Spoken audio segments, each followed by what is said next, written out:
Can you get more IQ, in your opinion? What does the research say about gaining IQ? I don't know if you do gain IQ. I'm not sure.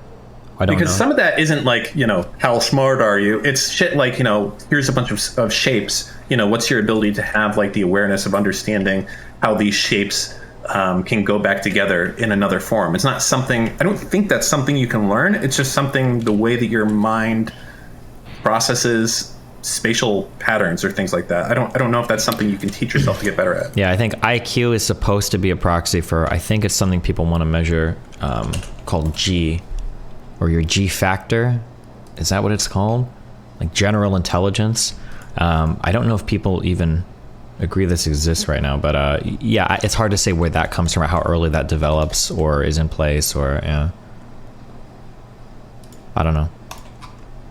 Interesting. So how much of IQ, I guess, do you feel is what you're born with versus your upbringing? If you have I have no idea. I wouldn't even try. I don't know. I could see it going in so many different ways. Really? Well, I mean, what's your gut instinct tell you, right? So I guess the question would be like, if you had two Asian parents who lived like rednecks, would we expect their kid to be a better performer in an IQ test at age 5 versus two redneck something? It happens sometimes, doesn't it? Has there ever been any studies like that? That'd be interesting to kind of see.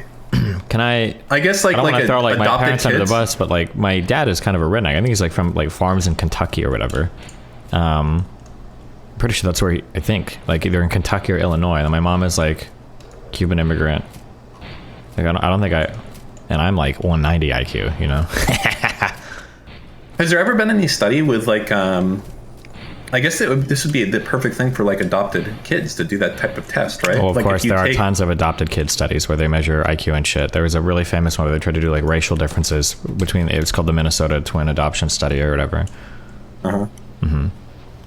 The reason why I bring up, I was just curious. The reason why I bring up the difference between me and my parents is because like all of my family, if you met all of my family, all of them seem like their family. You'd be like, oh yeah, of course these people are related to each other. Except for me, I stand out a lot. But I think it's because I was like really isolated and played video games and was like pretty like cut off from most of them. Even if we lived in the same house, I wasn't interacting with them much. So the socialization there like dramatically changed my similarities to my family, such that like when I take girls over to my parents' house or whatever, like it's hilarious. Like they're like, this, you guys don't even seem remotely related. It's completely different. So I don't know how much like the socialization affects it. That's the only difference, Bye. Remember to hit that like and subscribe, and don't forget the notification bell so that my videos show up right in your feed.